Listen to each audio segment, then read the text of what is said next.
Tonight on CBC Vancouver News.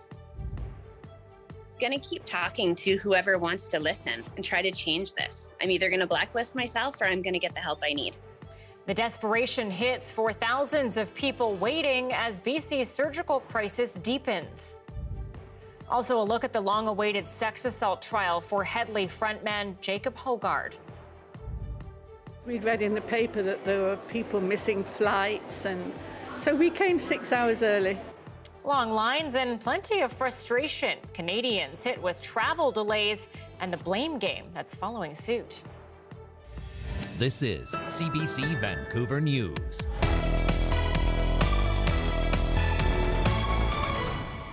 Good evening and thanks for joining us. I'm Anita Bathe. It's being called a crisis. Thousands across the province are waiting for surgeries delayed because of the pandemic. BC's north and the interior are among the hardest hit areas, particularly when it comes to orthopedic procedures. Anita Bathe is looking at what it's all doing to some patients' quality of life. Amber Nurse was hopeful she would finally get her knee surgery this spring, but now she's facing a 2-year wait list. This is enough. I'm on a list and I'm frustrated. Also waiting, Buck Shannon, who was supposed to have his shoulder replacement operation 6 months ago. I've been shot, I've been stabbed when I served in Vietnam. Nothing can compare to what I'm going through right now with my left shoulder. Nurse and Shannon are among the thousands waiting for orthopedic surgery. Provincial data shows hospitals in Prince George and Kamloops have among the highest number of cases waiting for knee surgeries and hip replacements. The wait times have never been worse in my career, and I've been practicing for 17 years currently. He says when patients ask him when they can expect an operation, the answer is often, I have to say, I don't know. In Kamloops, surgeons say they're canceling operations daily. It kills me personally. It's almost celebratory if we were able to make it through a full day without a cancellation. While some hospitals have faced chronic capacity issues, surgeons say the pandemic has exacerbated it, along with natural disasters like floods and wildfires. The BC Nurses Union says staff simply have not had a break. Some nurses are giving up. We're losing our young nurses. They're not staying in the profession, and we're losing our nurses that are nearing retirement that could certainly work another 2 or 3 years that are saying can't do it anymore, and they are retiring. This expert says BC needs more sustainable solutions for surgery wait times, like having more patients referred to a group of surgeons rather than individual doctors. You equalize the waits and you reduce the fact that some people are waiting an inordinate amount of time. He also suggests a greater emphasis on having publicly provided physiotherapists to help prevent surgery or decrease pain as patients prepare for surgery. Meanwhile, as patients like Nurse wait for surgery, she says it's important to advocate for care. I'm going to keep talking to whoever wants to listen and try to change this. I'm either going to blacklist myself or I'm going to get the help I need. A hope to improve care for herself and others, even when surgery waits look grim. Anita Bathe, CBC News, Vancouver. A 51-year-old woman is dead after being stabbed in the Mount Pleasant neighborhood of Vancouver.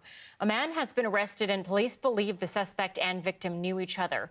Charges have not been laid at this point. The stabbing happened near Ontario Street and First Avenue this morning. This is Vancouver's third homicide of the year. And a suspicious device found yesterday near Science World and the route of the Vancouver Marathon was never actually capable of exploding, according to police. They say the device was made to be noticed and scare people. This was a device that we believe was purposely built to look like a bomb. It contained a number of parts and components, and it was strategically placed, we believe, in an area close to the marathon route. We believe that their likely intention was to cause fear or panic, or maybe even to disrupt the event that was happening. They know all that now, but in the early morning before the marathon, the device prompted a sizable response from bomb techs and other emergency responders. They kept people away from it before figuring out it was not a threat. Investigators have yet to name a suspect or a motive. Evidence is still being gathered and the investigation is ongoing. Victoria police are trying to identify potential witnesses to an arson that displaced a local priest of a Ukrainian Catholic church and his family. The department has released photos of these two men. In a statement, it says neither are considered suspects in the April 20th arson at this time, but they were in the area of Cook and Caledonia around 1 a.m. when the blaze started. Anyone with information is asked to contact Victoria police. Well, travelers out of YVR are being told to arrive early amid skyrocketing wait times at security. With long delays hitting airports across the country, the agency responsible for security screening says staff shortages are to blame for the bottlenecks. But as Rafi Bujikanian reports, the employees' union blames low wages and poor training. Flight delays, security screenings, check-ins. There is only so much patience some passengers can pack. This is ridiculous. This is really not well organized. It was incredibly unclear where we were supposed to be after we went through the electronic kiosks. I think my flight's at like 4, and like I got here at like 11. I'm like, I'm not missing my flight. I don't know, I just followed the Air Canada app, which it gives you like instructions on what time to get here. And they said by 12 for a flight at 3, so I'm hoping that gets me through in time. Across the country, issues reported in Vancouver since last week as well. We have been waiting this line this whole time, so we have been waiting by now like for 2 hours. So I'm just afraid to lose the plane. The Canadian Air Transport Security Authority blames pandemic-related staff shortages for fewer agents available at security screening lines, but its union of employees says it's not so simple. They failed to properly train and skill employees. Dave Flowers says wages are low for screening agents, and current bargaining talks do not appear likely to change that. Quite frankly, they're offering 0%. So, 0% won't fly.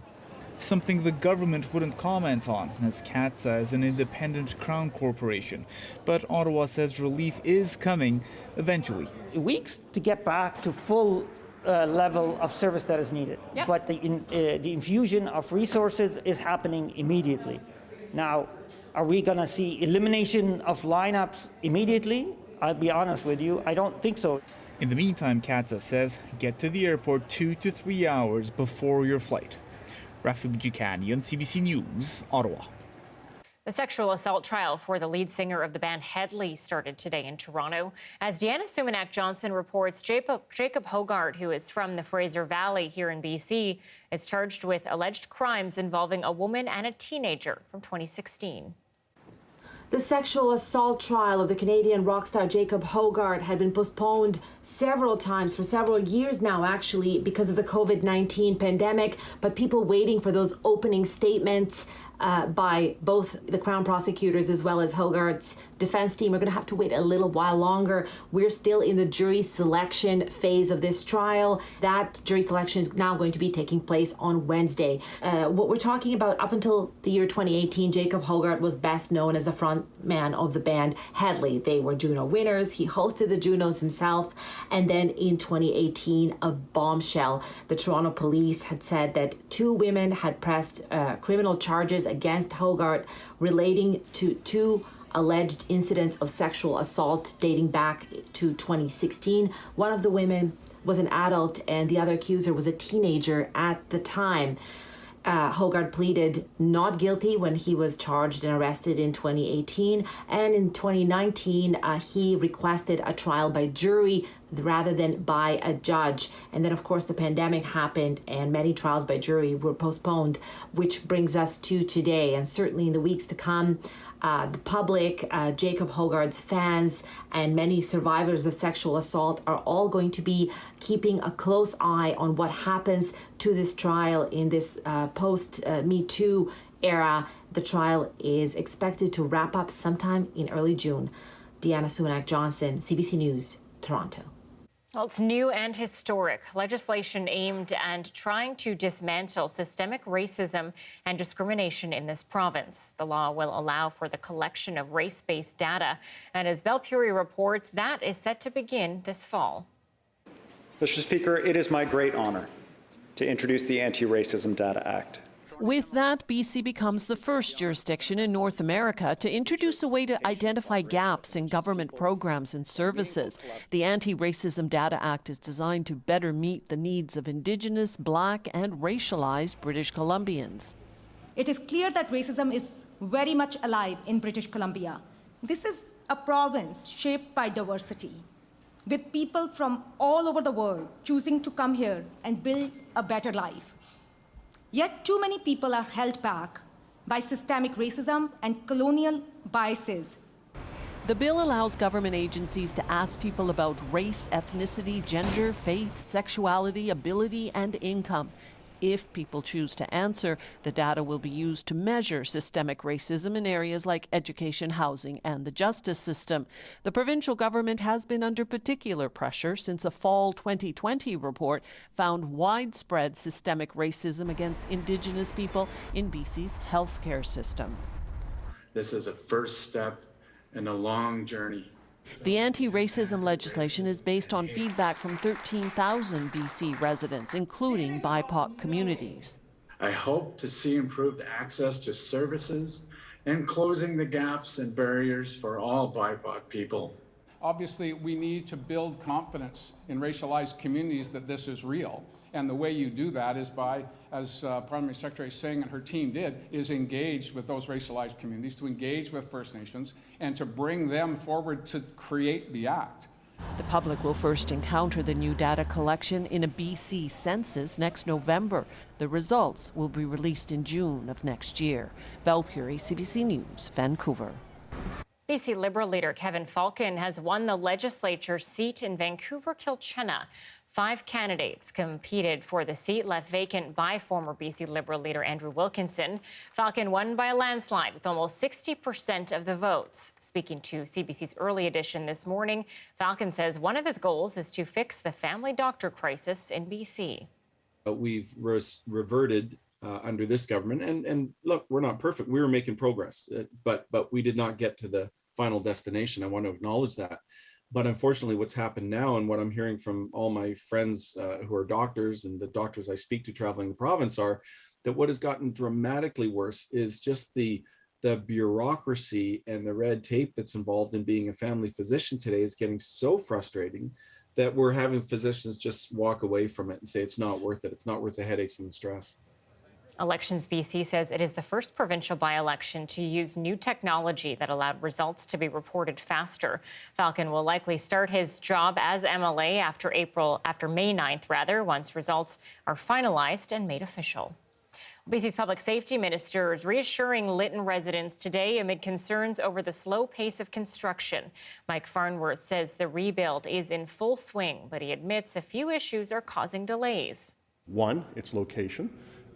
2, the amount of hazardous material.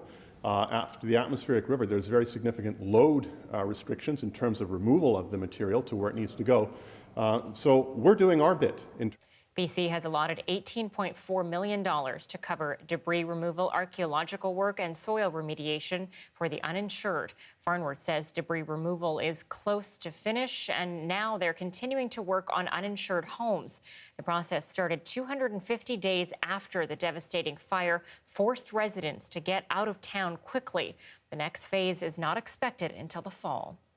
Well, billionaire BC philanthropist Jim Pattison is matching up to $5 million in donations to upgrade Burnaby Hospital.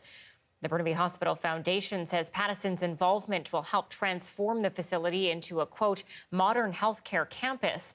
The first phase of redevelopment focuses on improving key services. That includes expanding emergency care, creating a new maternity center, and building a new mental health unit. This will be the first major renovation to the site in 40 years. A warning from Richmond RCMP tonight to beware of a man suspected of driving a fake taxi and taking people's money. Tonight, we hear from one victim who tells our Yasmin Gandam she was scammed out of thousands of dollars. Mindy Zimmering was just trying to be a good Samaritan, but she had no idea that one good deed would cost her much more than that. A man approximately between the ages of 25 to 35 asked me if I would pay for his taxi ride, which came to a sum of $8.50. He had in his hand a $10 and a $20 bill, so I know he could do it. And he told me that the taxi driver did not take cash. After giving her debit card to pay for the taxi ride outside a Dollarama in Richmond, she was given back a card that looked like hers, but wasn't. Same color, but with another number. And I put it back in my wallet, which is on the back of my phone, and I went on my way. She then started receiving fraudulent texts from numbers pretending to be her bank. The next morning, she got a real call from her bank, letting her know there was almost $7,000 worth of transactions. They did 2 transactions for over $1,000 at Shell, the Shell station nearby, and another $1,000 each, so $2,000 in total, and a little bit more than that at a Shoppers Drug Mart, all within seconds of each other. Richmond RCMP say they are aware of at least 7 other similar incidents in the area.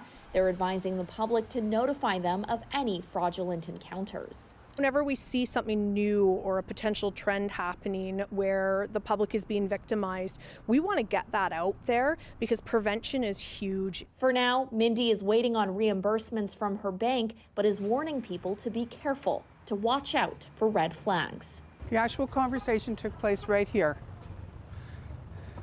So I was standing right here, the gentleman was standing over here, and the taxi was right in this pocket in front of us. Anyone with information is asked to contact Richmond RCMP or Crime Stoppers. Yasmin Gandham, CBC News, Vancouver. We now know another person has been victim to that scam, bringing the number of reported incidents to 8.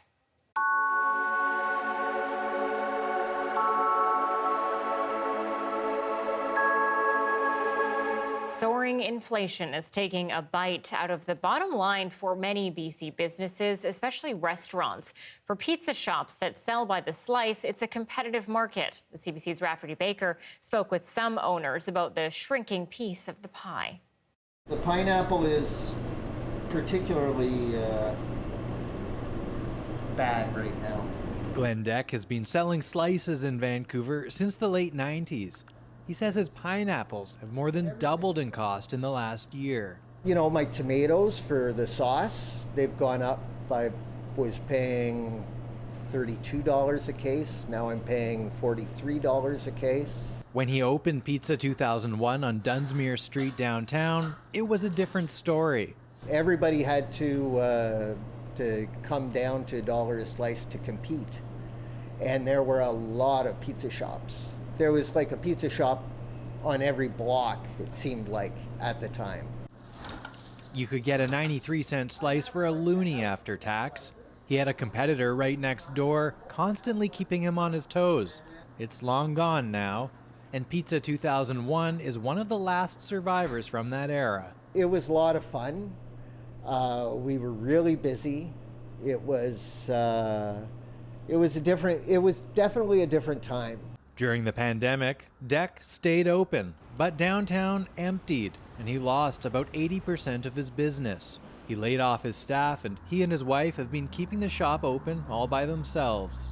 Before the inflation was the main kind of topic that was in the news cycle,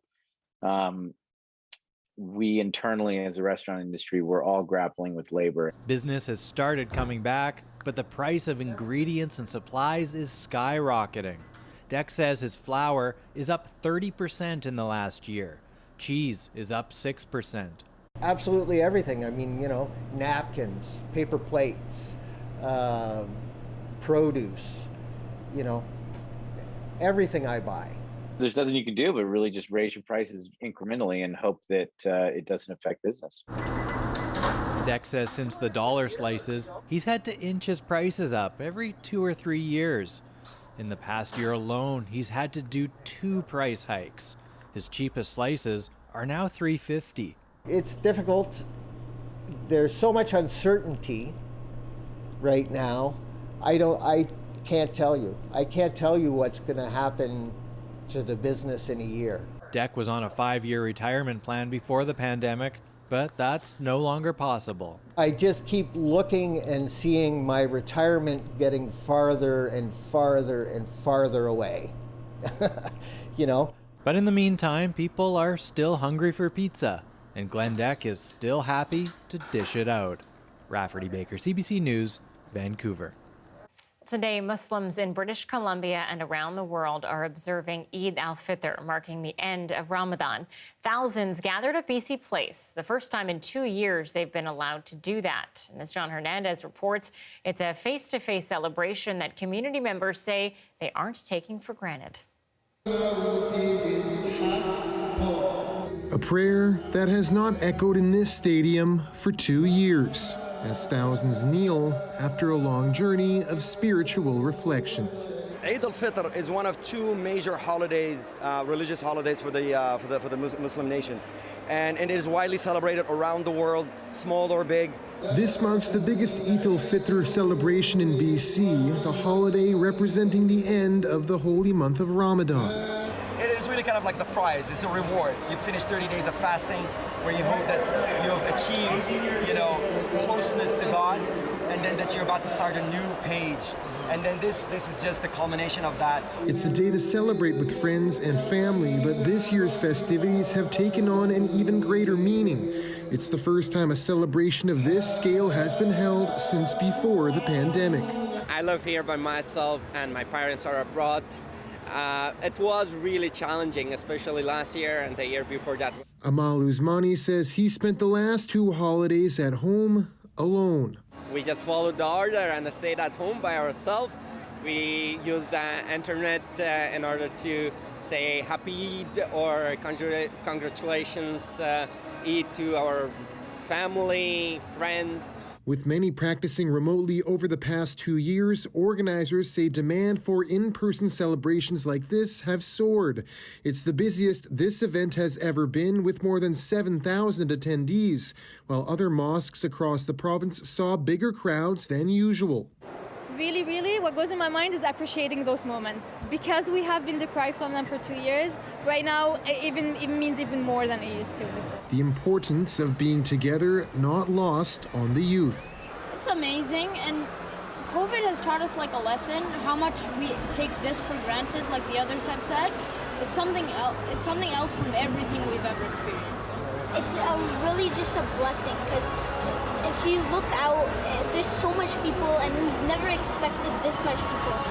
A holiday observed by more than 100,000 people province-wide, many of whom happy to celebrate next to the people they love once again. John Hernandez, CBC News, Vancouver.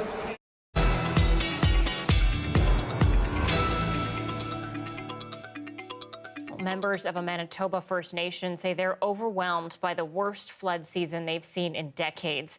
More than 1,000 members have been forced to leave their home because of a mandatory evacuation order. But as the CBC's Sam Sampson shows us, some people have stayed to save what they can. This is the only way in and out. These were here to stop people in case they didn't know that the river was washed out. Jonathan Flett is doing what he can to fight all this water. It's really heartbreaking to see our community go through this struggle. He and his friends are traveling around the community to save houses, the water too deep to drive through. If we try to go through there with a truck, our truck would possibly float away. Peguis is the biggest First Nation in Manitoba. 4,800 people live here. More than 1,000 have fled their homes because it isn't safe. Karen Kershane Parisian is now in Winnipeg and wonders if she'll have a home to go back to. Once the river started flowing into our yards, the river water was stronger than the sandbags, stronger than anything, and so our houses are full of water. This is my golf course. William Sutherland is the emergency coordinator for the First Nation, trying to help his community and now save his own house too. I'm just hoping and praying that the water starts receding, right? But from what we witnessed last night, the water is still coming up. You can see how deep the water is, and we're just walking away from a house right now. That's hitting the ground right there. Just a few feet that way is Fisher River, and that has completely overflowed and caused damage to so many homes here in Peguis First Nation. Waterways are swollen after the wettest April on record, and ice jams burst open a dike just north of Peguis. This community takes on water almost every year from the nearby river, but this is dire, and the situation could get worse with the crest days away. People here say they've never seen the water so high or so many roads washed out. On the roads still open, Flett and his crew head back to get more sandbags. The reason why we're staying is because we care for this community, and we're going to be here right when it gets the worst. But others have to leave, so saying goodbye for now is the only way forward. Meteorologist Johanna Wagstaffe joins us now. Luckily, we're not dealing with any sort of flooding like that, but we did have a pretty rainy April, and I'm happy to put it behind us. Yes, although even though we turned the page on April, Anita, so far May is very reminiscent of the April that we've had. But yeah, I've got the full forecast. Let me start you off with the April summary. It's true, as Manitoba deals with their spring runoff, we are still weeks away from really the start of our freshet. thanks to a cool April for most of the province. Here's a look at YVR's summary. So on average, based on the 1981 to 2010 seasonals, 13.2 is our average high. We came in at 11.7. That might not sound like a big deal, but when we're talking averages, meteorologically speaking, that's a fairly substantial departure. We were almost bang on rainfall, though, because most of our systems came in as showers or hail. We didn't actually get that much more rain than seasonal. This was the 12th coldest April on record since records began for YVR. We're sort of in between systems tonight. Poorly low to the south of us is what moved in last night. Another approaching Pacific system will make for a wet week. We're talking drizzle through the overnight, but then that rain will ramp up for YVR tomorrow afternoon.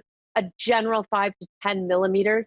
Here's that system making landfall sort of tonight in through Haida Gwaii. That front will push its way down the south coast. So starting the rain through the overnight for the north coast of Vancouver Island, filling in Victoria late morning hours, and then crossing over to Metro Vancouver sort of tomorrow afternoon. And notice the purple in my forecast model. That is still mountain snow. We are still accumulating our snowpack. We are seeing a taste of, dare I say, summer weather in through Kelowna, although we are keeping our eye on the interior closer towards the Kootenays. Fire danger is moderate. The rest of the province is low, but just keeping an eye on what those 20-degree temperatures can do with dry conditions. So yeah, 21 tomorrow in through Kelowna after a 21.1 degree day yesterday. Cranbrook 20. We'll see a couple of 12s up towards Prince George and Fort St. John. Afternoon showers is your story. So we've been warned. It is a showery and cool week. It's going to feel more like end of February, early April for the next few days. We'll see if we can find some sunny breaks in between. And I do see a turnaround Sunday into Monday, a big high pressure I see hints of, Anita. So I know we could keep pushing back the start of the warmth, but this time it's coming, I think. Okay, I'll believe you, Joe. Yeah, we need it. Thanks so much. You're welcome.